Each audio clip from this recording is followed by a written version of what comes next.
हुकुमशहा मोदींना पुन्हा सत्ता देऊ नका, ॲडव्होकेट बाळासाहेब आंबेडकर. मूर्तिजापूर जिल्हा अकोला एनआरसी ची भीती दाखवून नागरिकांना धमकवण्यात येते.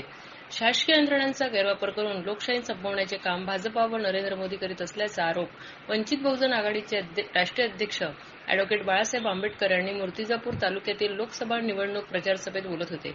ॲडव्होकेट आंबेडकर स्वतः अकोला लोकसभा मतदारसंघातून उभे आहेत. प्रचार सभेत निश्चितपणे बोलत होते. सोनोरी, माना, सिरसो, लाखपुरी व मूर्तिजापूर पोलीस स्टेशन समोर जाहीर प्रचार सभा घेण्यात आली. दुपारी एका शेतात गावरानी रोडगे, वरण व निंबाची सावलीत कार्यकर्त्यांसोबत निवांत जेवण केले. विविध विषयावरती चर्चा करण्यात आली.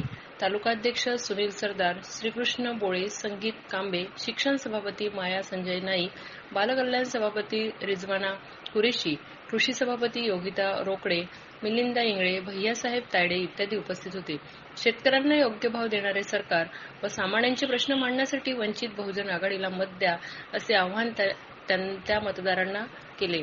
नाही संपलेलं आहे किंवा माझं इथलं असं ओबीसीला म्हणणं आहे की हे आंदोलन सुद्धा वंचित बहुजन आघाडीच लढली आणि त्यांनीच इथे असं मांडलं की गरीब मराठ्याला आरक्षणाची गरज आहे म्हणून त्याचं ताट वेगळं करा, ओबीसीचं ताट याही वेगळं करा अशी असणारी परिस्थिती आहे.